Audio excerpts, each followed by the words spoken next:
Hello everyone, आपका बहुत बहुत स्वागत है हमारे इस यूट्यूब चैनल सेलेक्ट एकेडमी पे।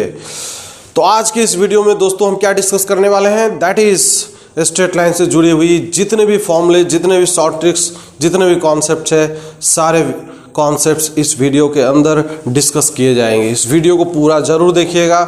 बहुत मेहनत करके, बहुत प्रयास से, डिफरेंट सोर्सेस से आपके लिए ये वीडियो हमने बनाया है और कोशिश किया है कि इसके अंदर सारी कॉन्सेप्ट्स आपको मिल जाए, कहीं भटकना ना पड़े, कहीं कुछ और जानने की ज़रूरत ना पड़े। तो चलिए हम स्टार्ट करते हैं without any delay. Straight line, तो सबसे पहले अगर स्ट्रेट लाइन बात करें, दिमाग में आ गया होगा स्ट्रेट लाइन क्या होता है। स्ट्रेट लाइन मतलब सरल रेखा। सरल रेखा क्या होता है दोस्तों, अगर मैथमेटिक्स के लैंग्वेज में बात करें तो मैथमेटिक्स के लैंग्वेज में आपने देखा होगा, जाना होगा, तो सर इसका जो इक्वेशन होता है कि ax plus B Y plus of C this is equal to 0 होता है। इसमें अगर बात करें तो कितने कांस्टेंट्स हैं, कांस्टेंट्स अगर बात करें तो इस फॉर्मेट में जब भी लाइन का इक्वेशन अगर लिखा है तो इसका मतलब हमें क्या 3 कांस्टेंट दिखाई दे रहे हैं। जी हाँ दोस्तों, लेकिन अगर हम बात करें इफेक्टिव कांस्टेंट्स कितने हैं, इसमें इफेक्टिव कांस्टेंट 3 नहीं है। यहाँ पे इफेक्टिव कांस्टेंट्स कितने आएंगे, सिर्फ 2 आएंगे। वो कैसे 2 आएंगे सर, अगर हम इसमें डिवाइड बाई सी कर दे दोनों तरफ, दिस इज डिवाइड बाई सी अगर कर देते हैं तो ये इक्वेशन किस तरीके से दिखाई देगा, a by C X this is b by C times of y plus of 1 this is equal to 0। दोस्तों अगर हम इसको l बोल दे और इसको हम m बोल दे तो यही इक्वेशन हमें दिखाई देगा, this is L X plus M Y this is plus of 1 this is equal to 0। तो इससे हमारा क्या मतलब है, इससे ये मतलब है कि इस लाइन के इक्वेशन को यूनिकली डिटरमाइन करने के लिए, यूनिक तरीके से अगर किसी लाइन को रिप्रेजेंट करना है तो हमें कितने इन्फॉर्मेशन की आवश्यकता होगी, 2 इन्फॉर्मेशन की आवश्यकता होगी। यहाँ से क्या हमें समझ में आ रहा है, तो इसीलिए किसी भी लाइन के इन्फॉर्मेशन को अगर हम बात करें कितने तरीके से रिप्रेजेंट किया जा सकता है, क्या क्या इसके अननोन्स क्वांटिटी होंगे, किस तरीके के इंफॉर्मेशन चाहिए, तो यहाँ से हमें समझ में आ रहा है कि सिर्फ और सिर्फ क्या 2 ही कांस्टेंट है, 2 ही कांस्टेंट, इफेक्टिव कांस्टेंट यहाँ पे 2 ही है। तो इसलिए 2 information, 2 independent information, 2 independent information, 2 independent information हमें चाहिए लाइन के इक्वेशन को पता करने के लिए। ठीक है क्या दोस्तों, ये छोटा सा कॉन्सेप्ट आपको समझ में आया होगा।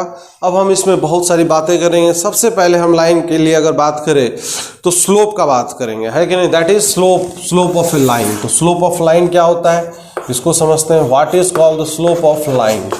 तो स्लोप ऑफ लाइन दोस्तों अगर बात करें तो पहले ये डिफाइन कैसे होता है ये समझते हैं, फिर हम इसका एप्लीकेशन देखेंगे।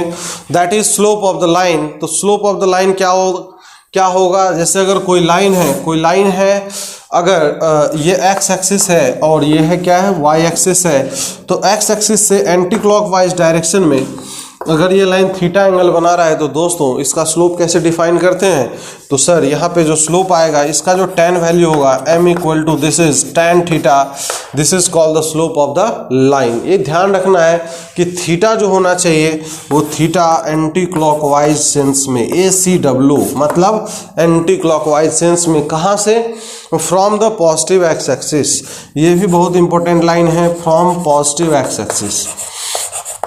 तो ये स्लोप डिफाइन हो जाएगा। अच्छा ठीक बात है सर, अगर थीटा ऐसे है तो यहाँ पे थीटा का वेरिएशन कहाँ से कहाँ होगा, क्या ये भी हम जान सकते हैं? जी हाँ बिल्कुल जान सकते हैं। आप भी सोच के समझ के जवाब दे सकते हैं कि सर थीटा जो यहाँ पे आ रहा है दैट इज थीटा का वेरिएशन वो कहाँ से कहाँ होना चाहिए कि जिससे कि सारे लाइंस के लिए वो कवरेज आसानी से हो जाए। तो चलिए हम इस बात को समझते हैं, जानते हैं।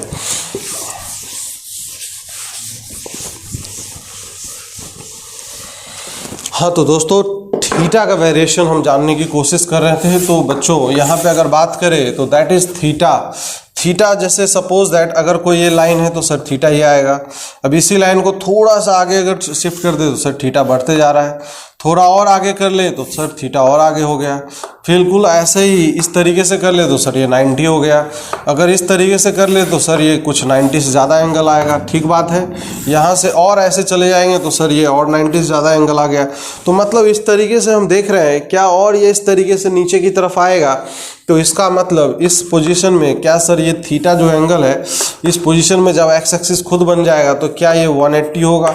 दोस्तों बिल्कुल सही बात है। तो इसका मतलब सर थीटा का जो यहाँ पे वेरिएशन है वो थीटा का वेरिएशन कहाँ से कहाँ होगा सर, 0 डिग्री से लेके 180 डिग्री होगा। 0 पे क्लोज रहेगा, 180 पे ओपन रहेगा। कारण ये क्योंकि 0 और 180 क्या सेम थिंग को रिप्रेजेंट कर रहा है। जी हाँ, बिल्कुल सेम थिंग को रिप्रेजेंट कर रहा है।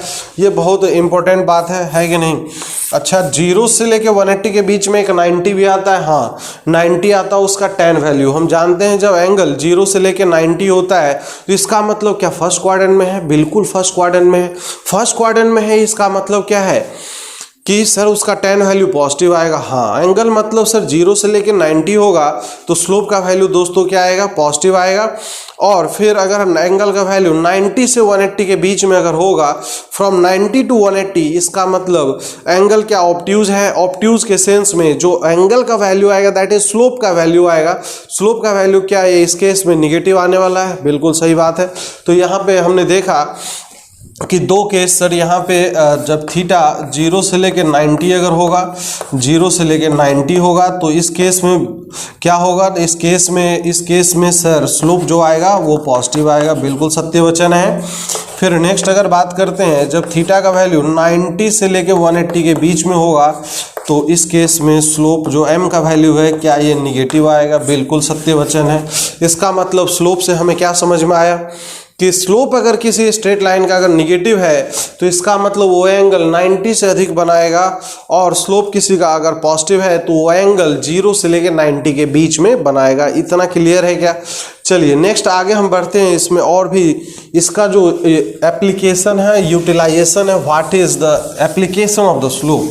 स्लोप हमें क्या क्या और भी चीज़ें बताएगा, क्या हेल्प करेगा, इसका जानकारी थोड़ा सा हम लेते हैं। How to calculate the slope पहले हम ये समझेंगे, उसके बाद हम इसका एप्लीकेशन भी देखते हैं दोस्तों। How to calculate the slope, तो स्लोप का कैलकुलेशन और फॉर्मूला अगर बात करते हैं तो इस तरीके से, अगर ये स्ट्रेट लाइन है इस पे अगर दो पॉइंट है, सपोज दैट एक पॉइंट है ए, दिस इज इस पॉइंट का कोऑर्डिनेट है x1, y1, और दूसरा पॉइंट एक और बी है, इसका कोऑर्डिनेट है दिस इज x2, y2। तो इस केस में लाइन का स्लोप कैसे डिफाइन होता है दोस्तों।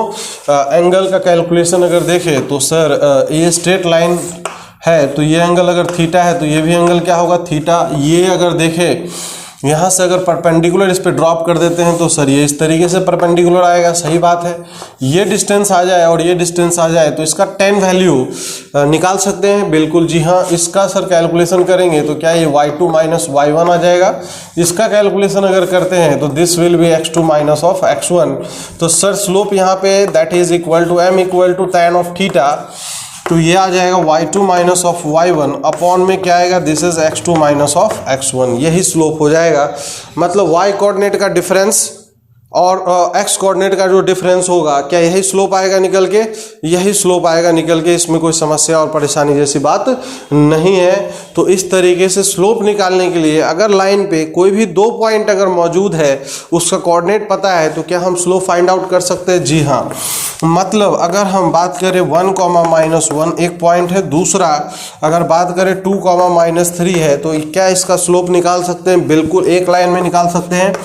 Slope equal to y2 minus of y1 minus of 3 plus of 1 upon में x2 माइनस ऑफ x1, तो -2 अपॉन में नीचे क्या आ जाएगा 1। तो क्या इस लाइन का स्लोप -2 निकल के आया। दोस्तों यहाँ से ये भी समझ में आ रहा होगा कि अगर कोऑर्डिनेट एक्सिस पे इस लाइन को प्लॉट करेंगे तो इसका स्लोप अगर निगेटिव है तो क्या ये एंगल जो बनाएगा एक्स एक्सिस के साथ वो एंगल क्या बनाने वाला है दोस्तों। यहाँ पे एंगल हमें समझ में आ रहा है कि एंगल सर ये 90 से अधिक होगा। तो कुछ भी अभी एक रफ डायग्राम अगर बात करें तो कुछ इस तरीके से बनाएगा जिसका कि वैल्यू 90 से, थीटा का वैल्यू 90 से अधिक रहेगा। बस एंगल का हम अभी सेंस देख रहे हैं, बाकी कोऑर्डिनेट्स एंड पॉइंट का भी हमें कैलकुलेशन नहीं देखना है। तो इतना क्लियर है क्या, इतना समझ में आया कि स्लोप का क्या मतलब है, क्या यूटिलाइजेशन है। और देखते हैं इसका एप्लीकेशन फर्दर कि what is the application of the slope. Formula भी हम देख रहे हैं, जरा सा एप्लीकेशन करके भी देख रहे हैं, जिससे कि सारा कॉन्सेप्ट एक बार एक ही वीडियो में रिवीजन हो जाए। तो इसका एप्लीकेशन अगर बात करें, angle between the straight lines, angle between the straight lines मतलब दो रेखाओं के बीच में हमें एंगल चाहिए। हाउ टू कैलकुलेट दिस, तो ये है, मान लेते हैं ये स्ट्रेट लाइन है और ये एक स्ट्रेट लाइन है, ये मान लेते हैं इसके बीच में एंगल थीटा है, सही बात है क्या। और यहाँ से ये एंगल मान लेते हैं कि कुछ ये स्ट्रेट लाइन है, ये थीटा 1 एंगल बना रहा है, और ये मान लेते हैं दिस इज थीटा 2 एंगल बना रहा है। तो यहाँ पे हमने देखा कि ये थीटा एंगल है, ये थीटा 1 और ये थीटा 2 है, तो इस तरीके से ये भी एंगल सर थीटा 2 होगा, बिल्कुल सत्य वचन है। तो थीटा 1, थीटा 2 और थीटा में क्या कोई रिलेशन एग्जिस्ट करता है? जी हाँ, ये बाहर का एंगल है, तो थीटा 1 इक्वल टू क्या यहाँ पे थीटा प्लस क्या लिख सकते हैं, दिस इज थीटा 2 लिख सकते हैं। तो यहाँ से theta equal to this is theta 1 minus of theta 2 लिख सकते हैं, कोई समस्या नहीं है। तो इसका अगर tan वैल्यू निकाल ले तो tan वैल्यू निकाल लें, tan थीटा ये हो जाएगा tan of this is theta 1 minus of theta 2, tan of a minus b का फॉर्मूला। तो अगर एक्यूट एंगल हम डिफाइन करते हैं, कभी भी कोई भी दो कर्व होता है, कर्व के बीच में जो एंगल डिफाइन होता है that is the acute angle between the lines और acute angle between the curves, है ना। तो यहाँ से tan थीटा का जो वैल्यू आएगा, दिस इज स्लोप के फॉर्म में अगर लिखेंगे तो this is m1 minus of m2 upon में ये 1 प्लस क्या हो जाएगा दोस्तों, 1 plus m1 m2 tan theta 1। Similarly ऐसे यहाँ से देख सकते हैं, अगर ये एंगल थीटा 1 है तो slope equal to m1 equal to क्या, यहाँ पे ये tan थीटा 1 हो जाएगा, जी हाँ। फिर सिमिलरली ये थीटा 2 है तो इसका m2 स्लोप इक्वल टू क्या हो जाएगा, this is tan of theta 2 हो जाएगा। अब हम यहाँ पे वैल्यू पुट अप कर लेंगे तो ये आएगा, मॉड इसलिए लगाया है क्योंकि हमें एक्यूट एंगल कंसीडर करना है। Acute angle is the angle between the straight lines. कभी भी अगर पूछे सीधा सीधा क्वेश्चन कि find the angle between the straight lines, हमें आंसर क्या देना होगा, एक्यूट। इसलिए हमने मॉड लगा दिया है, यहाँ पे मॉड लगा देंगे क्योंकि ये वैल्यू पॉजिटिव आएगा। तो tan थीटा का वैल्यू पॉजिटिव, इसका मतलब थीटा 0 से लेकर 90 के बीच में ही रहेगा। फर्दर यहाँ से क्या कंक्लूजन निकाल सकते हैं हम, कुछ कंक्लूजन्स यहाँ से समझ में आ रहा होगा। कंक्लूजन जैसे अगर बात करें, क्या यहाँ से डिडक्ट किया जा सकता है, tan थीटा इक्वल टू अगर बात करें this is m1 minus of m2 upon नीचे है this is 1 plus m1 into m2। अगर दो लाइन, पहला बात इसमें कि अगर दो लाइन पैरेलल है, दो लाइन पैरेलल है तो इनके बीच में एंगल कितना होगा दोस्तों, एंगल 0 होगा, बिल्कुल सत्य वचन है। तो इसका स्लोप का जो वैल्यू होगा दैट इज दोनों लाइन में, जैसे मान लेते हैं इसका स्लोप m1 है और इसका स्लोप m2 है, तो इनमें क्या रिलेशन आएगा, क्या m1 इक्वल टू m2 हम बोल सकते हैं? क्यों बोल सकते हैं सर? एंगल अगर यहाँ पे दोनों के बीच का एंगल अगर 0 है तो इसका वैल्यू 0 होगा, इसका मतलब ऊपर वाला ये जो क्वांटिटी है क्या this must be equal to 0। That's why दो पैरेलल लाइन के लिए स्लोप क्या आएगा दोस्तों, स्लोप सर क्या आएगा, दैट इज सेम आएगा। नाउ नेक्स्ट अगर बात करते हैं, अगर ये दोनों लाइन परपेंडिकुलर है, परपेंडिकुलर है, दो परपेंडिकुलर लाइंस है, इसका स्लोप m1 है और इस लाइन का स्लोप m2 है, तो दोनों में क्या रिलेशन होनी चाहिए। और हम जानते हैं जब एंगल बिटवीन द लाइंस अगर 90 है तो tan वैल्यू, tan 90 का जो वैल्यू आएगा, tan 90 will approach to infinity. इसका मतलब क्या है कि ये जो नीचे वाला क्वांटिटी है, इस नीचे वाले क्वांटिटी का वैल्यू भी 0 होना चाहिए, something upon 0 that will approach to infinity. तो इसलिए इसका मतलब नीचे वाला क्वांटिटी 0 होना चाहिए, इसका मतलब 1 plus m1 into m2 equal to 0। तो यहाँ से आएगा this is m1 into m2 equal to -1 आएगा क्या दोस्तों। तो हमने ये समझ लिया कि अगर पैरेलल लाइन होगा तो दोनों का स्लोप क्या होगा, सेम होगा। अगर दो परपेंडिकुलर लाइंस हैं तो इसका मतलब दोनों का स्लोप का प्रोडक्ट क्या होगा, -1 होगा। ये एक छोटा सा एप्लीकेशन था स्लोप का। नाउ नेक्स्ट हम बात करते हैं equation of straight lines in different forms, है ना, equation of straight lines in different forms. तो ये हम कैसे देखेंगे, इस तरीके से इसको भी समझते हैं।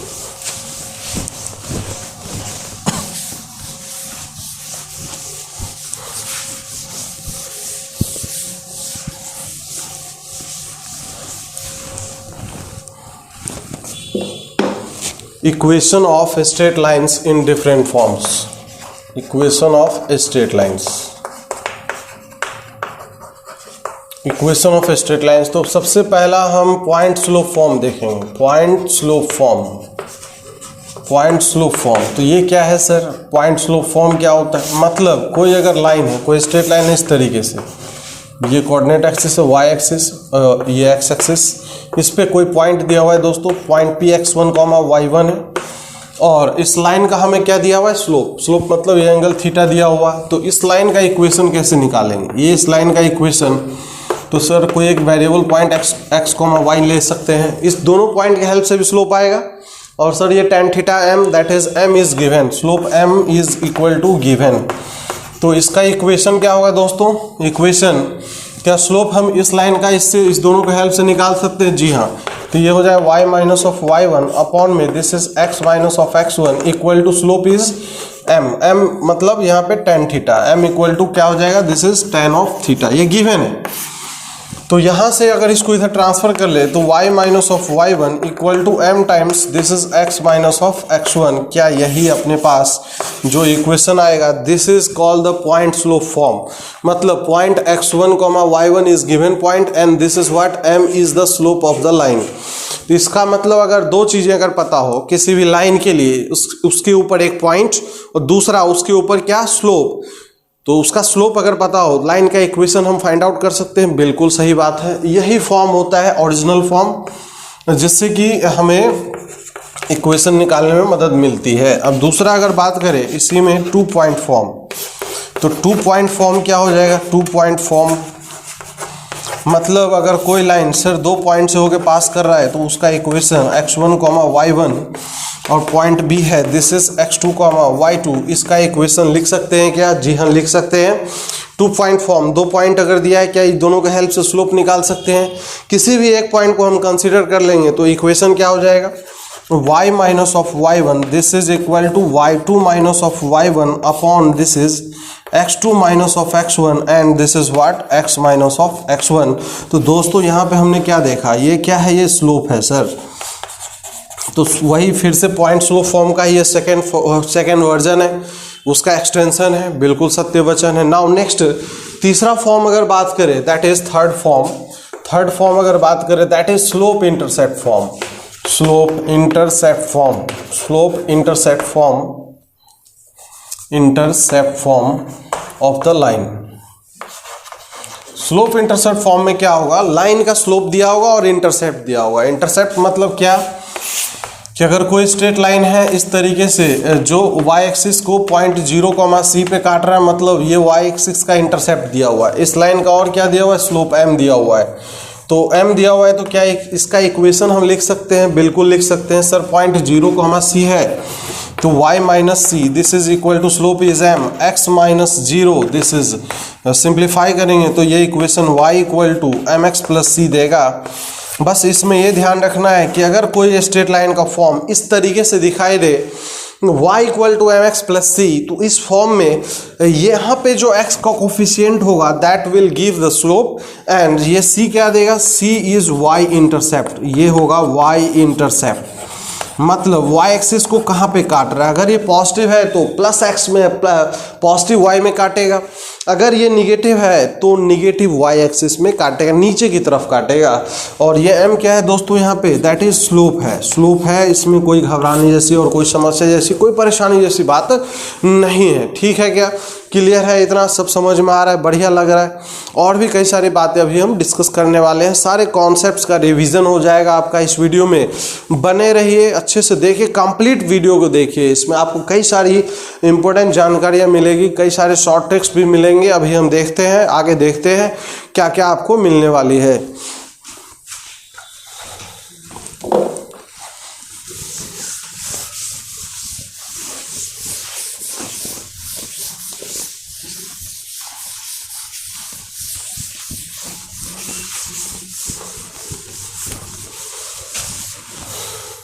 हाँ जी, तो नेक्स्ट अगर इसमें डिस्कस करें स्लोप इंटरसेप्ट फॉर्म हमने देखा। फोर्थ फॉर्म जो है लाइन का that is fourth form that is intercept form of the line. Intercept form, intercept form क्या है? इंटरसेप्ट फॉर्म, इंटरसेप्ट फॉर्म मतलब क्या है कि अगर कोई स्ट्रेट लाइन है जो x एक्सिस और y एक्सिस को काट रहा है, ये इस पॉइंट पे a, 0 पे काट रहा है और इस पे कहाँ पे काट रहा है 0, b पे अगर काट रहा है तो क्या इस लाइन का इक्वेशन लिख सकते हैं? जी हाँ, किसी भी पॉइंट को अगर यूज कर ले और इसका स्लोप अगर निकाल लें तो इस लाइन का स्लोप क्या हो जाएगा? This is y2 minus of y1 b minus 0 और x2 minus of x1 0 minus of a, तो क्या माइनस ऑफ बी वाई इस लाइन का स्लोप आ जाएगा? बिल्कुल सत्य वचन है। ठीक बात है क्या? हाँ सर। अब नेक्स्ट अगर बात करें तो इसका इक्वेशन कैसे लिखेंगे? How to write a equation? तो इक्वेशन अगर लिखेंगे दोस्तों तो y माइनस ऑफ इस पॉइंट को यूज कर लें 0, slope is minus of b by a and this is x minus of a. ठीक ठीक बात है। इसको इधर ले आए तो this is a Y equal to minus of b x plus of a b, और इसको इस तरफ ले आए तो this is B x plus of A Y equal to A B से अगर डिवाइड कर ले तो ये आएगा x by A plus of this is y upon B equal to 1। तो यहाँ पे हमने क्या देखा कि x के नीचे x का इंटरसेप्ट, y के नीचे y इंटरसेप्ट। मतलब अगर कोई स्ट्रेट लाइन है इस तरीके से, अगर हमें पता है कि यहाँ पे ये y एक्सिस को 0,2 पे काट रहा है और इसको सर -1, 0 पे काट रहा है, तो दोस्तों x इंटरसेप्ट -1 है, y इंटरसेप्ट 2 है। इस लाइन का इक्वेशन क्या हो जाएगा? x by -1 plus y upon 2 this is equal to 1। ये इसका इंपॉर्टेंस है। काफ़ी एप्लीकेशन होते हैं intersect form of the line. Intersect form मतलब क्या? x by A plus Y by B equal to 1। तो ये है intercept form of the line. Next हम इसमें देखेंगे that is normal form of the line. Normal form of the line, सारे forms को भी हम एनालाइज करते हैं, देखते हैं, समझते हैं।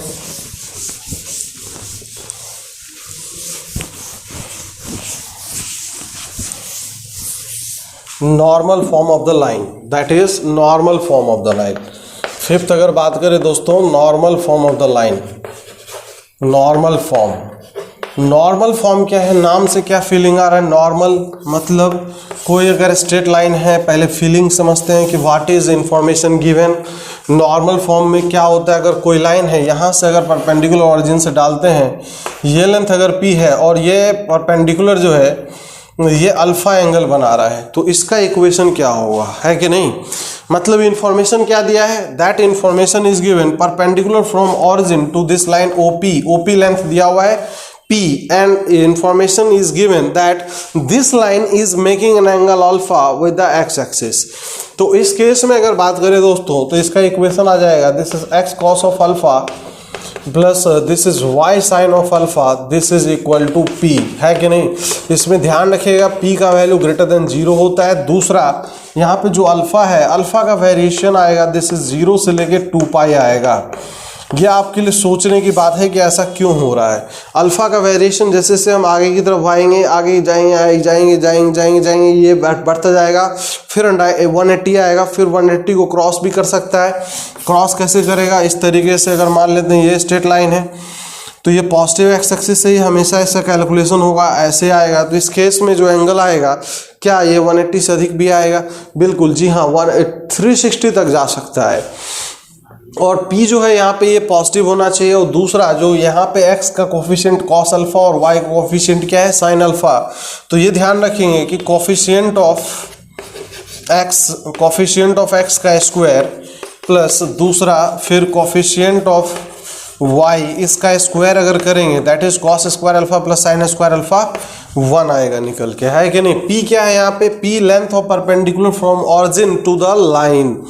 अगर कोई लाइन दिया हुआ है इस तरीके से दोस्तों 3x plus of 4y plus of 12 this is equal to 0, और इसको हमें बोल दिया जाए कि नॉर्मल फॉर्म में चेंज करना है, तो नॉर्मल फॉर्म में क्या चेंज कर सकते हैं? हाउ टू चेंज, कैसे हम चेंज करेंगे? बिल्कुल बहुत ही आसान है।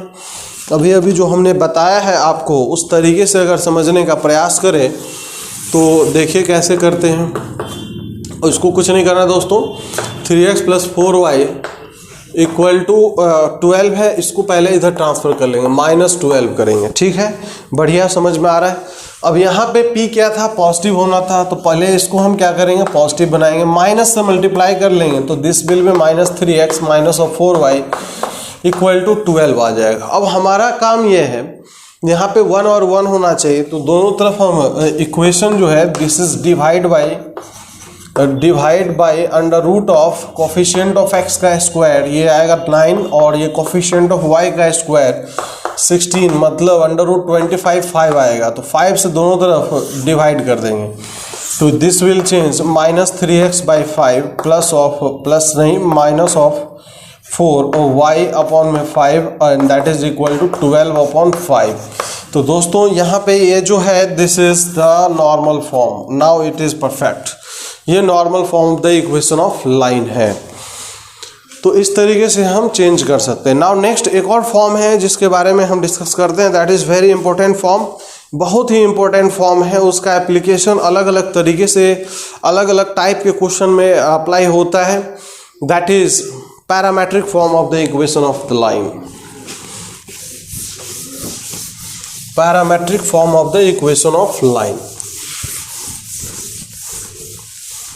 Parametric form of equation of line, parametric form of equation of line. तो समझते हैं what is the parametric form. Sixth form is what, that is parametric form, parametric form, parametric form. Parametric form में अगर कोई straight line दिया हुआ है इस तरीके से, अगर बात करें पॉइंट किसी पॉइंट से पास कर रहा है, पॉइंट P x1, y1 से ये पास कर रहा है, और ये मान लेते हैं एंगल थीटा बना रहा है, और r डिस्टेंस पे अगर कोई पॉइंट चाहिए, पॉइंट वेरिएबल पॉइंट चाहिए, पॉइंट P x, y, तो क्या हम इसका कोऑर्डिनेट का रिलेशन क्या होगा, इसमें वही देखने वाले हैं। तो दोस्तों इसका जो इक्वेशन आता है this is x minus x1 divided by this is cos of theta equal to y minus of y1 divided by this is sine of theta equal to r आ जाता है। यहाँ पे पैरामीटर क्या है, थीटा है या r है। पैरामीटर इन द सेंस अगर आपको नहीं पता है तो जरूर जानिए इस वीडियो में कि what is called the parameter. ये बहुत इंपॉर्टेंट कॉन्सेप्ट है मैथमेटिक्स के अंदर, इसके बिना तो दोस्तों मैथमेटिक्स पॉसिबल ही नहीं है कि आपको समझ में आए। तो इसलिए जानना जरूरी है, कभी भी किसी भी कर्व का अगर पैरामेट्रिक इक्वेशन लिखा हुआ है, what is called the parameter. Parameter का मतलब ये होता है दोस्तों कि पैरामीटर वो क्वांटिटी होता है जिसको अगर हम चेंज करें, जिसके अलग अलग वैल्यू के लिए अलग अलग पॉइंट उसी कर्व पे हमें मिल जाए। तो यहाँ पे अगर हम r का वैल्यू चेंज करते हैं, छोटा या बड़ा करते हैं, अगर बड़ा करेंगे तो अगला पॉइंट मिलेगा, छोटा करेंगे पीछे का पॉइंट मिलेगा, तो ये है पैरामीटर। तो इस केस में r इज द पैरामीटर, यही है पैरामीटर, ध्यान रखिएगा इसको, ये है पैरामीटर, है ना। थीटा यहाँ पे, थीटा कहाँ से आएगा sir, m equal to that is tan theta. जैसे tan थीटा का वैल्यू अगर मान लेते हैं -2 है, तो क्या हम sin theta and cos theta भी निकाल सकते हैं? जी हाँ, अभी हम बताया था हमने कि स्लोप अगर tan थीटा होता है तो थीटा का वैल्यू 0 से लेकर 180 के बीच में होगा, और स्लोप अगर निगेटिव है तो इसका मतलब थीटा क्या सेकेंड क्वाड्रेंट में होगा, बिल्कुल सत्य वचन है। तो थीटा अगर सेकेंड क्वाड्रेंट में है तो सेकेंड क्वाड्रेंट में साइन थीटा पॉजिटिव होता है और कॉस थीटा निगेटिव होता है। तो कुछ नहीं, इसके लिए खुपचे में ट्रायंगल बना लेंगे दोस्तों। यहाँ पे ये थीटा है, ये tan थीटा इक्वल टू 2 है, ये 1 है, तो क्या ये √5 आएगा, बिल्कुल सत्य वचन। अभी माइनस को भूल जाएंगे। अब यहाँ से cos थीटा का अगर वैल्यू लिखेंगे तो cos थीटा इक्वल टू 1/√5। अब ये 1/√5 ये पॉजिटिव होगा कि निगेटिव होगा, वो हम कैसे डिसाइड करेंगे। थीटा कहाँ से कहाँ होना चाहिए था इस केस में, 0 से लेके 180, मतलब सेकेंड क्वाड्रेंट। अब हम जानते हैं कि थीटा सेकेंड क्वाड्रेंट में है तो कॉस का वैल्यू सेकेंड क्वाड्रेंट में निगेटिव होता है, इसीलिए अब हम यहाँ पे माइनस लगा लेंगे। फिर साइन ऑफ थीटा निकालेंगे तो यहाँ से 1/√5 आ जाएगा। और दोस्तों यहाँ पे अगर बात करें इस इक्वेशन में, सर x1 पता होगा, y1 पता होगा, r एक वेरिएबल पॉइंट है, क्वेश्चन में गिवन होगा कि हमें 2 यूनिट पे अगर चाहिए तो r का वैल्यू 2 रख देंगे, यहाँ पे रख देंगे। Sine cos theta sine theta पता है, इसको अगर यूज कर लेंगे तो x आ जाएगा, इसको यूज कर लेंगे तो दोस्तों क्या आ जाएगा, y आ जाएगा। तो इस तरीके से हमने देखा पैरामेट्रिक फॉर्म। पैरामेट्रिक फॉर्म में r का वैल्यू, एक चीज और है जो ध्यान रखना है, r का वैल्यू पॉजिटिव मिलेंगे जब हम ऊपर वाला पॉइंट कैलकुलेट करेंगे, और यही अगर नीचे का पॉइंट कैलकुलेट करना होता तो r का वैल्यू हम निगेटिव में रखते हैं, है कि नहीं। तो r equal to positive for upper point, इस तरीके से समझ लेते हैं।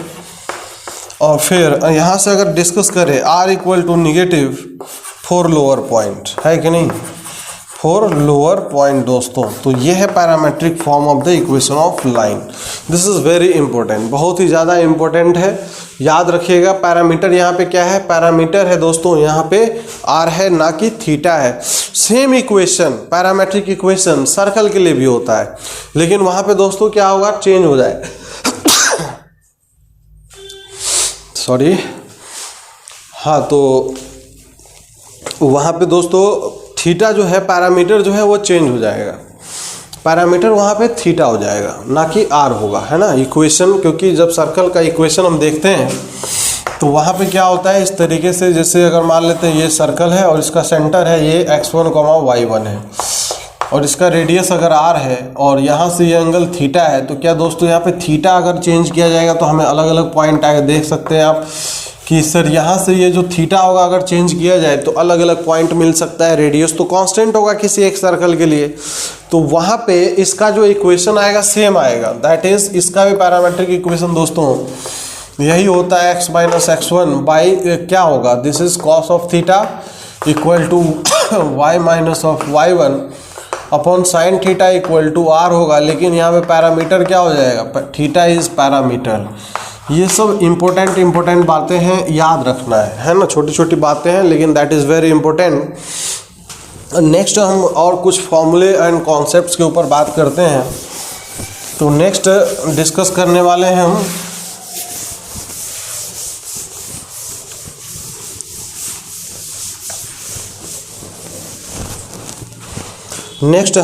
डिस्कस ये करने वाले हैं कि किसी पॉइंट से अगर लाइन के ऊपर परपेंडिकुलर डिस्टेंस अगर निकाला जाए तो उसके लिए फॉर्मूला क्या होगा, है ना। Perpendicular distance of A point from A line, है कि नहीं। Perpendicular distance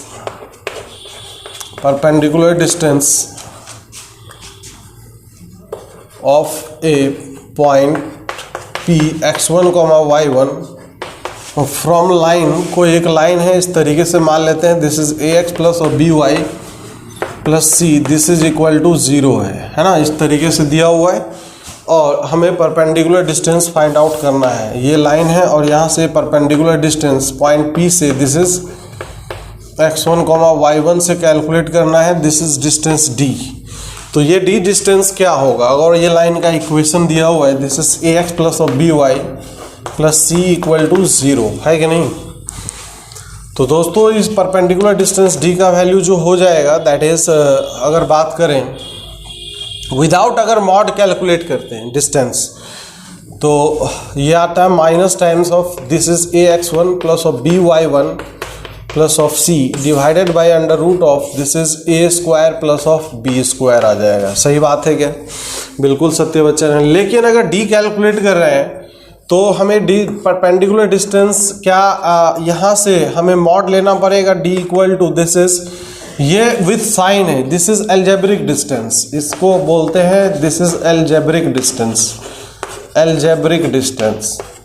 algebraic positive negative वो सेंस भी बताएगा कि पॉइंट के रिस्पेक्ट में वो लाइन का पोजीशन क्या है, वो सब बातें अलग है। खैर अगर हमें सीधा डिस्टेंस अगर चाहिए, only distance, that is absolute value of distance, दोस्तों इसमें मॉड लगा लेंगे ax1 प्लस ऑफ by1 और plus of c divided by ये क्या है, under root of this is x क्या है, a क्या है कोफिशिएंट ऑफ x, b क्या है कोफिशिएंट ऑफ y, तो under root of a square plus of b square, this is the distance formula. ये क्या है एक्चुअली में, पॉइंट P x1, y1 को क्या लाइन के अंदर रखा गया है। यहाँ पे अगर रखोगे x1, y1 तो यही निकल के आएगा, हाँ सत्यवचन है। नाउ नेक्स्ट अगर बात करते हैं इसमें, that is formula for finding foot of perpendicular, formula for foot of perpendicular, for this is foot of perpendicular, foot of perpendicular का सेंस क्या है, मतलब अगर कोई लाइन का इक्वेशन दिया हुआ है इस तरीके से ax plus of by plus of c this is equal to 0, और ये पॉइंट है, यहाँ से हमने इस पे परपेंडिकुलर डाला, अभी देखा था x1, y1, और ये पॉइंट मान लेते हैं m है, तो इस m का कोऑर्डिनेट क्या आएगा इसके ऊपर, इसका भी फॉर्मूला होता है दोस्तों, बहुत आसानी से हम कैलकुलेट कर सकते हैं और जान सकते हैं। तो x1 y1 से यहाँ पे फुट डालने का मतलब यही है कि जो परपेंडिकुलर हमने डाला है, इस परपेंडिकुलर का जो यहाँ पे पॉइंट ऑफ इंटरसेक्शन है विद दिस लाइन, इस पॉइंट m का कोऑर्डिनेट क्या आएगा। तो इस पॉइंट m का जो कोऑर्डिनेट आएगा दोस्तों, ये अगर मान लेते हैं पॉइंट m का कोऑर्डिनेट x, y है, तो अकॉर्डिंग टू दिस फॉर्मूला ये आएगा x minus of this is x1 divided by a equal to y minus of y1 divided by this is b and this is equal to minus times x1 y1 को आप इस line में रख दीजिए, this will be ax1 plus of this is by1 plus of c divided by a square plus of b square. इस तरीके से a square बोले तो कोफिशिएंट ऑफ x का स्क्वायर है, मतलब इसका और इसका, इस दोनों क्वांटिटी का स्क्वायर। रूट नहीं लगाना है यहाँ पे, ये ध्यान रखना है कि रूट नहीं लगाना और यहाँ पे माइनस भी लगाना है। तो ये हो गया formula for foot of perpendicular. जब हम इसी पॉइंट का इस लाइन में अगर इसको प्लेन मिरर की तरह मान ले, इस पॉइंट का अगर इमेज निकालेंगे तो दोस्तों फॉर्मूला सेम रहेगा, बस यहाँ पे 2 चिपक जाएगा। -1 है ना, यहाँ पे फॉर्मूला में आपको दिख रहा होगा, यहाँ पे -1 की जगह -2 आ जाएगा। फिर अब इसमें सब कुछ नोन होगा, ये लाइन का इक्वेशन नोन होगा, a b सब पता होगा। तो इसका आप यूज़ करेंगे तो आपके पास x का कैलकुलेशन आएगा, और इसका यूज़ करेंगे तो आपके पास y का कैलकुलेशन आएगा निकल के। ठीक है, अभी मैं करके भी बताऊंगा आपको। अभी नेक्स्ट देखते हैं एक और formula, that is formula for finding image.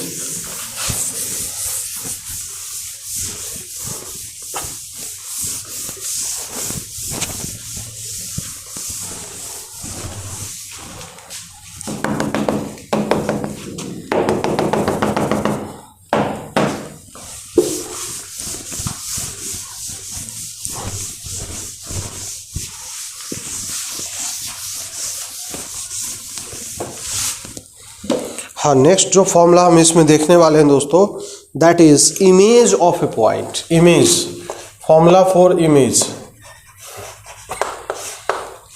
जैसे ये लाइन दिया हुआ है, ये लाइन का इक्वेशन है ax plus B Y plus C equal to 0 है। ठीक है, अब ये एक पॉइंट दिया हुआ है, this is point P, x1 y1। इस पॉइंट का अगर इमेज लेंगे तो क्या उतनी ही दूरी पे हमें यहाँ पे एक पॉइंट मिल जाएगा, दैट इज P डैश। मान लेते हैं इसका कोऑर्डिनेट x, y है, तो इसके फाइंड करने के लिए फॉर्मूला क्या आएगा।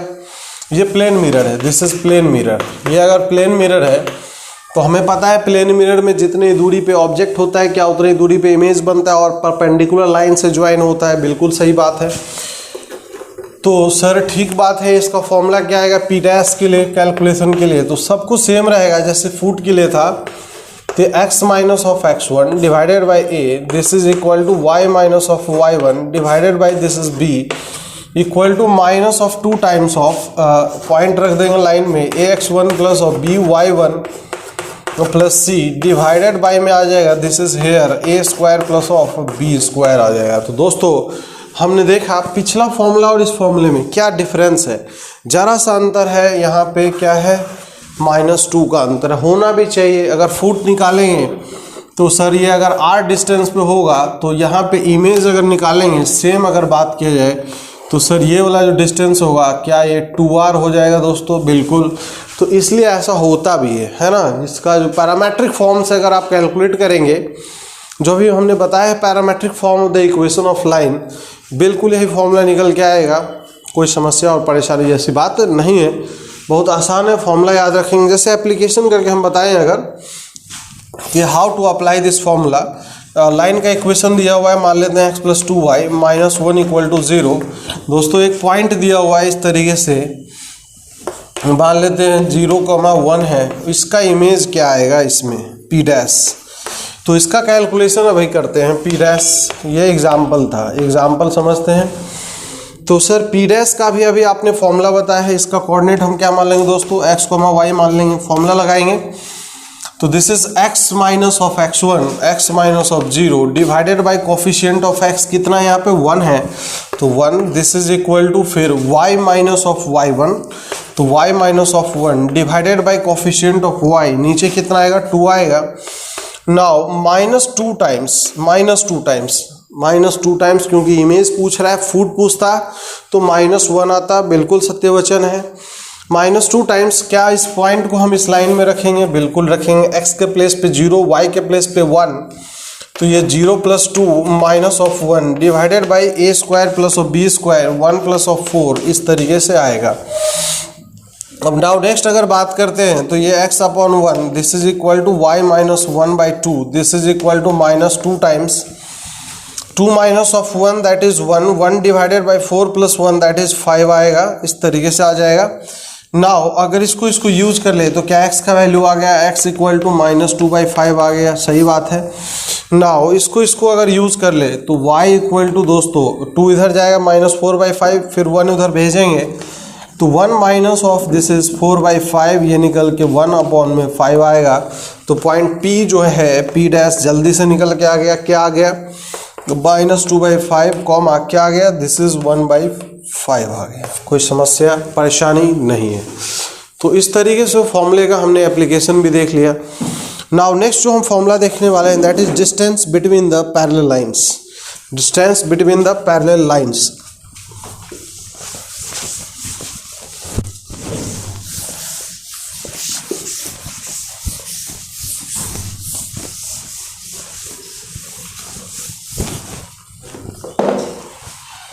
और distance between parallel lines, distance between parallel lines, parallel lines के बीच में डिस्टेंस का फॉर्मूला क्या आएगा? तो दो पैरेलल लाइन है, अभी अभी बताया दोस्तों। दो पैरेलल लाइन है इस तरीके से ax plus of by plus of c1 और दूसरा है this is ax plus of by plus of c2। इस दोनों के बीच में परपेंडिकुलर डिस्टेंस क्या होगा? इसका फॉर्मूला क्या आता है दोस्तों? फॉर्मूला आ जाएगा perpendicular distance d equal to this is c2 minus of c1, इसका mod value upon under root of this is a² plus of b², coefficient of x का square and coefficient of y का square. बस ये ध्यान रखना है जब भी फॉर्मूला लगाएंगे coefficient of x and coefficient of y दोनों में सेम होना चाहिए। बस कांस्टेंट टर्म का डिफरेंस आएगा। कभी कभी एग्जाम में इस तरीके से क्वेश्चन पूछ लिया जाता है कि अगर एक लाइन का इक्वेशन है 2x plus of y minus 1 equal to 0, दूसरे लाइन का इक्वेशन है 4x plus of 2y plus of 3 this is equal to 0। अब यहाँ पे लोग परेशानी में आ जाते हैं कि सर इसमें कैसे निकालेंगे? कोई नहीं, बहुत सिंपल है। यहाँ से अगर परपेंडिकुलर डिस्टेंस फाइंड आउट करना है, पहला काम ये होगा कि दोनों को सेम बनाए, coefficient of x and coefficient of y। तो सर यहाँ से अगर 2 से डिवाइड कर ले तो ये इक्वेशन दिखाई देगा 2x plus of y plus of 3/2 this is equal to 0।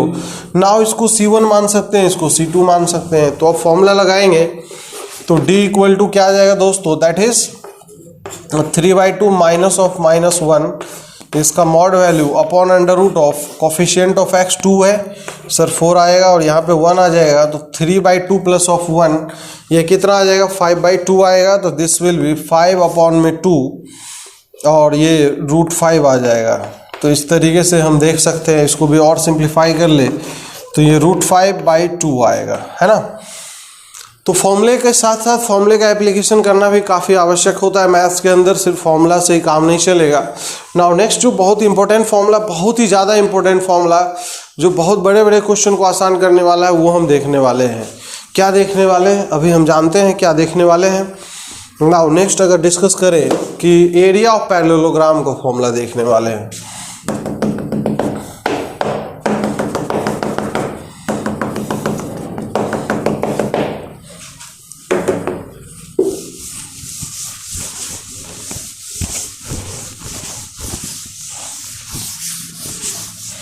हाँ तो दोस्तों एरिया ऑफ पैरेललोग्राम का फॉर्मूला क्या होगा, किस तरीके से होगा, आइए हम जानते हैं। एरिया ऑफ पैरेललोग्राम काफ़ी एप्लीकेबल इंपॉर्टेंट फॉर्मूला है। Area of parallelogram, area of parallelogram. तो पैरेललोग्राम मतलब क्या होता है? क्या दो अपोजिट साइड्स इसमें पैरेलल होते हैं सर, ये साइड और ये साइड पैरेलल और ये साइड और ये साइड पैरेलल होगा। इसका इक्वेशन अगर देखें, मान लेते हैं a1x plus of this is b1y और प्लस c1 इक्वल टू 0 है और दूसरा जो दिया हुआ है this is a1x plus of this is b1y plus c2 equal to 0 है और इस साइड का इक्वेशन देखें तो this is a2x plus of b2y plus d1 equal to 0 है, और इस साइड का अगर इक्वेशन देखते हैं तो this is a2x plus of this is b2y plus of this is d2 equal to 0 है। तो एरिया ऑफ पैरेललोग्राम का फॉर्मूला क्या होगा, यहाँ पे अगर इसका एरिया हमें पूछा जाए तो सर इसका एरिया का कैलकुलेशन क्या आएगा। तो दोस्तों यहाँ पे बहुत सिंपल सी बातें, छोटी छोटी बातें हैं जिसके लिए हमें ध्यान रखना है कि area of parallelogram equal to simple formula आता है C2 minus C1, this is constant term का डिफरेंस। फिर next D2 minus of D1, दोनों कांस्टेंट टर्म का difference, this is D2 minus of D1 divided by. अब यहाँ पे ध्यान देना है कि यहाँ पे नीचे क्या आएगा, ये तो कर लेते हैं लोग, यही भूल जाते हैं। नीचे क्या आएगा तो 2/2 का एक डिटर्मिनेंट आएगा जहाँ पे coefficient of x coefficient of y दोनों ही लाइन का लिखेंगे। तो यहाँ पे a1 और फिर क्या आएगा नेक्स्ट b1 आएगा, फिर नेक्स्ट क्या आएगा ये a2 और फिर ये b2 आएगा। तो यही इसका मॉड वैल्यू ले लेंगे क्योंकि एरिया निकाल रहे हैं। इसका value a1 b2 minus of a2 b1 लिख सकते हैं। तो इस तरीके से हमने देखा कि इसका formula C2 minus of C1 है, और फिर ये D2 minus of D1 upon नीचे अगर बात करते हैं तो नीचे है this is a1 b2 minus of this is a2 b1, इसका मॉड वैल्यू। इसको याद रखेंगे ज़्यादा बेहतर रहेगा। इसका एप्लीकेशन करके अगर हम बताएं, बहुत छोटा सा एग्जांपल लेते हैं, जैसे एरिया बाउंडेड बाई अगर पूछ ले, एरिया बाउंडेड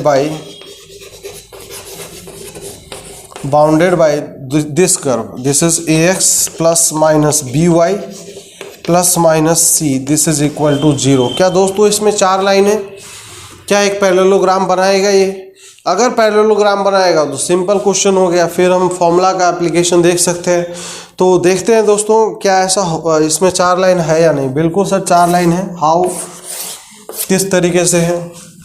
तो दोस्तों यहाँ पे अगर एक लाइन अगर ले ले ax plus of by plus c equal to 0, और दूसरा इसके opposite ax plus of by minus c equal to 0। कहने का मतलब यहाँ से हमने प्लस लिया और ऊपर से यहाँ से माइनस लिया, एक प्लस प्लस लिया है तो प्लस प्लस ये है, फिर प्लस माइनस, फिर इधर वाला इस दोनों साइड वाला अगर लेंगे तो ये हो जाएगा this is ax minus of by plus of c, this is equal to 0, और ये आएगा ax minus of by minus of c, this is equal to 0।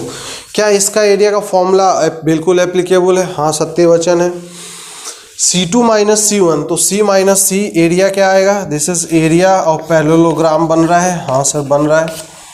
तो यहाँ पे जो फॉर्मूला आएगा this is C minus of C, ऊपर आ जाएगा 2C, और फिर next this is C minus of C, क्या आएगा दिस इज 2C, और फिर नीचे अगर बात करते हैं तो नीचे AB आएगा यहाँ पे। फिर नेक्स्ट यहाँ से अगर बात करें A और क्या आएगा, A और माइनस B आएगा। तो इसका डिटर्मिनेंट वैल्यू निकाल सकते हैं। ऊपर क्या आएगा 4c स्क्वायर, इसका भी डिटर्मिनेंट ले सकते हैं मॉड वैल्यू, और ये minus a b minus 2ab, mod value 2ab आएगा, 2 से ऊपर नीचे कट जाएगा तो ये जो आएगा that is 2c square upon में ab आएगा का मॉड वैल्यू। तो this is the area of the form parallelogram. Application करके भी देखा, बहुत ही सिंपल फॉर्मूला है, बहुत ही इंपॉर्टेंट फॉर्मूला है, बहुत ही इंपॉर्टेंट फॉर्मूला है। याद रखेंगे तो बेहतर है, अप्लाई करना सीख गए तो और भी बेहतर है ना। तो इस तरीके से हमने देखा that is equation of straight lines, फिर distance between parallel lines, foot of perpendicular, image का फॉर्मूला, कई सारा कॉन्सेप्ट अभी हमने देखा। और भी जो इसमें छोटी छोटी बातें हैं, जैसे अगर बात करें equation of angle bisectors of the line, angle bisector का इक्वेशन क्या होगा, एंगल बाइसेक्टर का इक्वेशन डिस्कस कर लेते हैं दोस्तों। ये छोटा सा पार्ट होगा लेकिन बहुत इंपॉर्टेंट पार्ट है, क्वेश्चन बनते हैं।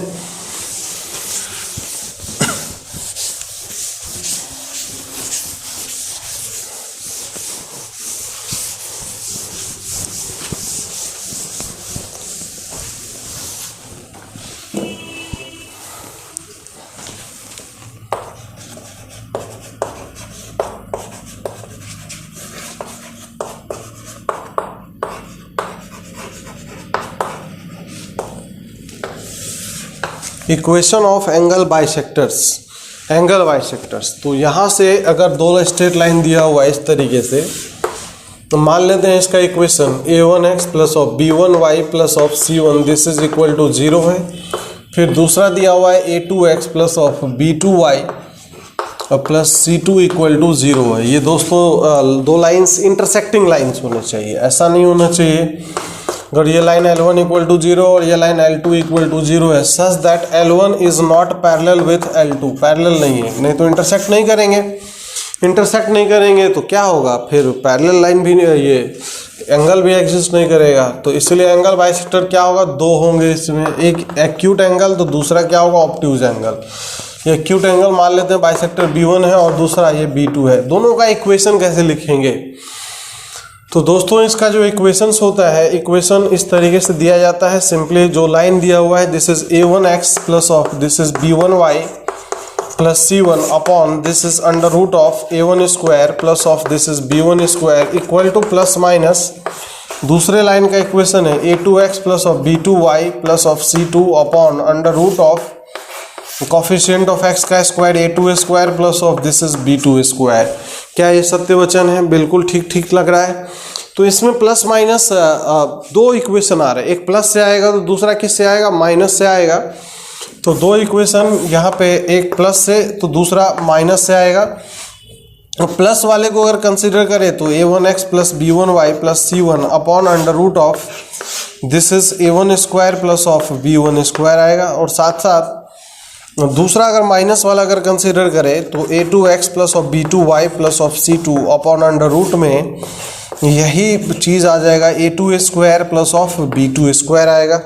लेकिन अब यहाँ पे सर अगर प्लस वाला अगर कंसिडर किया है तो प्लस साइड लिख लेंगे, है ना, इस तरीके से ये a1 ही रहेगा, दिस इज b1 ही रहेगा एंड दिस इज c1 ही रहेगा, a1 p1। हाँ, अब यहाँ से प्लस अगर कंसीडर कर ले that is a2x plus of b2y plus c2 और फिर नीचे अंडर रूट में a2 square plus of b2 square आएगा। फिर यहाँ से अगर माइनस कंसीडर कर ले तो minus of a2x plus of this is b2y plus c2 upon under root में this is a2 square plus of b2 square आएगा, इस तरीके से आएगा। अब सर इसमें प्लस वाला एक्यूट होगा या माइनस वाला एक्यूट होगा, इसका आइडेंटिफिकेशन कैसे करेंगे, तो दोस्तों ये हम सीखने वाले हैं। That is very important and straight line का सबसे इम्पोर्टेंट बात है वो, तो काफ़ी इम्पोर्टेंट बात है कि हमें ये कैसे फाइंड करेंगे कि सर ये प्लस एक्यूट होगा या माइनस एक्यूट होगा। ऑब्वियस सी बात है, दोनों में से अगर कोई एक भी पता चल गया कि दिस वन इज़ एक्यूट तो अदरवाइज जो दूसरा साइड बचता है सेकेंड इज ऑटोमेटिकली ऑब्ट्यूज हो जाएगा। ये चीज़ अभी देखते हैं कैसे होगा नहीं होगा, अभी हम समझने का प्रयास करेंगे।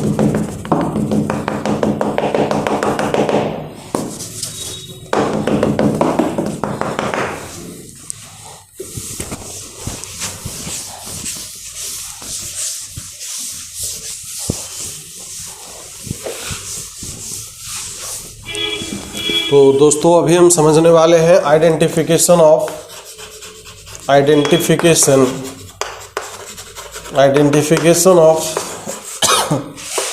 Acute and obtuse angle bisector, acute and obtuse angle bisector, ये देखने वाले हैं। तो उसके लिए बिल्कुल स्टेप है, स्टेप्स को फॉलो करने हैं आपको, बहुत सिंपल है। अभी मैं एग्जांपल के थ्रू भी समझेंगे हम लोग। जैसे अगर सपोज दैट दो लाइन का इक्वेशन है a1x plus of b1y plus of c1 equal to 0 और दूसरा a2x plus of b2y plus of c2 equal to 0। तो सबसे पहला स्टेप ये है कि make c1 and c2 positive, make c1 and c2 positive. वो पॉजिटिव बनाना अपने हाथ में दोस्तों। एग्जाम्पल के थ्रू अगर डिस्कस करें तो कैसे पॉजिटिव बनाएंगे, 2x plus y minus 1 equal to 0 है। तो इसमें अगर c1 अगर देखें तो ये सब निगेटिव है, इसको पॉजिटिव कैसे बनाएंगे, तो पॉजिटिव बनाने के लिए माइनस से मल्टीप्लाई कर लेंगे तो ये आएगा minus 2x minus of y और this is plus of 1 equal to क्या आएगा, 0 आ जाएगा। तो ये पॉजिटिव हो गया। तो अपने हाथ में दोस्तों बना सकते हैं, है कि नहीं। फिर सेकेंड स्टेप ये है कि दिस इज कैलकुलेट कैलकुलेट करेंगे हम a1 a2 plus of this is b1 b2, इसका वैल्यू निकालेंगे। a1 a2 बोले तो ये क्या है और ये क्या है sir? a1 a2 coefficient of x दोनों में, इसका प्रोडक्ट, फिर b1 b2 क्या है? कोफिशिएंट ऑफ y दोनों के अंदर, इसका वैल्यू निकालेंगे। यही डिसाइड करेगा कि एक्चुअली में क्या होने वाला है आगे। ये बहुत इंपॉर्टेंट पार्ट है, सबसे इंपॉर्टेंट पार्ट है इसके अंदर। a1 a2 plus b1 b2 का वैल्यू निकल के अगर आ गया दोस्तों तो कहानी खत्म है। अगर मान लेते हैं इसका वैल्यू या तो पॉजिटिव आएगा या तो निगेटिव आएगा, अगर जीरो आएगा तो लाइन परपेंडिकुलर हो जाएगा, ये दोनों गिवन लाइंस। तो परपेंडिकुलर लाइन के केस में एक्यूट ऑब्ट्यूज का कोई कॉन्सेप्ट होता नहीं है। तो दोस्तों अगर मान लेते हैं कि इसका वैल्यू सर पॉजिटिव आ गया, तो जो प्लस साइन होगा, जो अभी हम देखा था इक्वेशन जब हमने लिखा था कि दो बाइसेक्टर आए थे, एक प्लस साइन से और एक माइनस साइन से, तो जो प्लस साइन वाला होगा that will give, plus sign will give obtuse angle bisector, obtuse. और इसमें जो निगेटिव साइन होगा वो आपको एक्यूट एंगल ऑटोमेटिक दे देगा। अगर दोस्तों इसका वैल्यू निगेटिव आ गया तो जो माइनस साइन वाला होगा तो माइनस साइन आपको ऑब्ट्यूज देगा, और फिर प्लस साइन वाला जो होगा ये देगा, दिस इज एक्यूट देगा, ये देगा, है ना। तो सर ये सब तो सारा कुछ आपने बता दिया। इसका एक एग्जाम्पल से ज़्यादा कॉन्सेप्ट क्लियर होता है। अभी हम एग्जाम्पल देखते हैं कैसे, how to apply this concept. बने रहिए, देखते रहिए, काफ़ी यूजफुल है आपके लिए, काफ़ी काम का चीज़ है ये।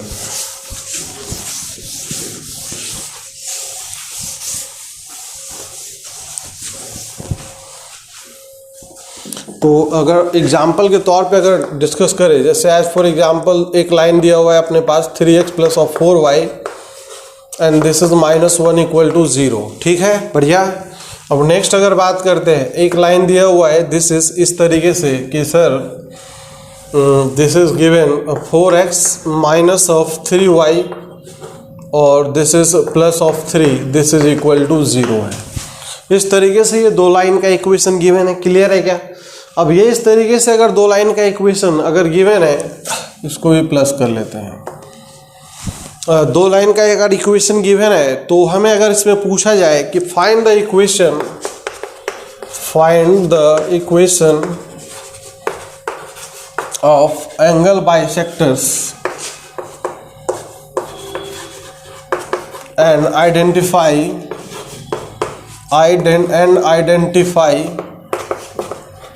acute and obtuse angle bisectors,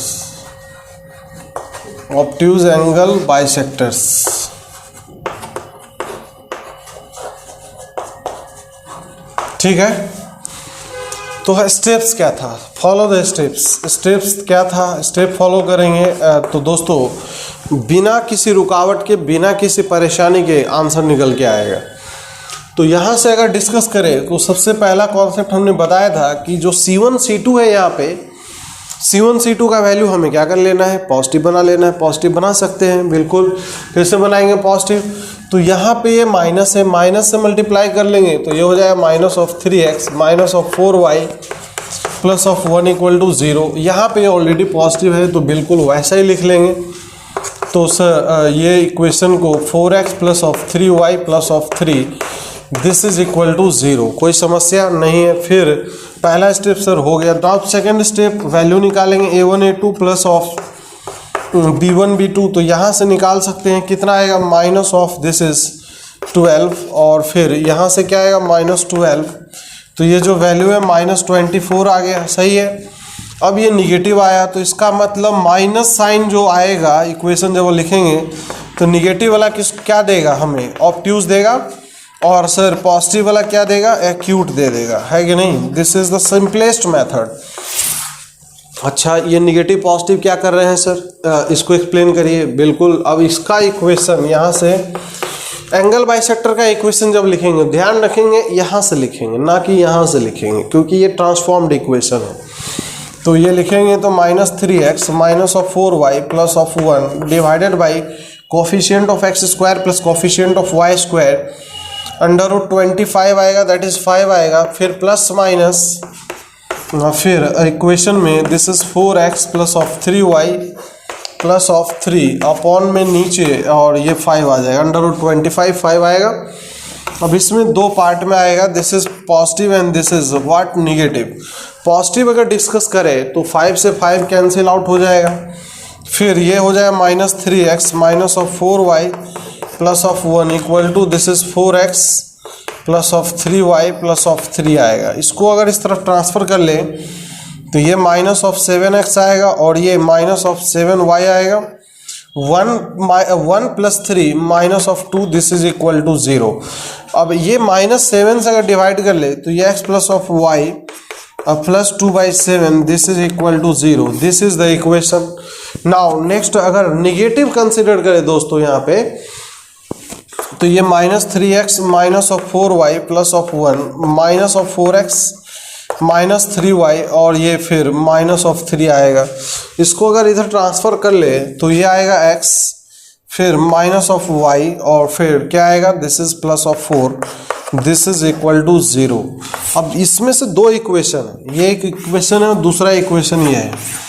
अब दोनों इक्वेशन में कौन एक्यूट होगा कौन ऑब्ट्यूज होगा, यहाँ से अभी हमने देखा था। क्या आपको समझ में आ रहा है कि which one will be acute and which one is obtuse?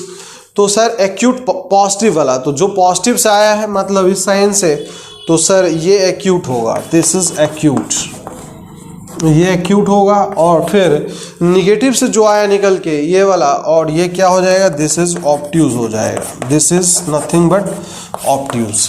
तो इस तरीके से हमने देख लिया कि how to identify acute angle and obtuse angle bisectors. क्या सबसे पहले बाइसेक्टर का इक्वेशन निकाल सकते हैं? जी हाँ। फिर उसके बाद क्या हमने आइडेंटिफिकेशन भी देख लिया, बिल्कुल।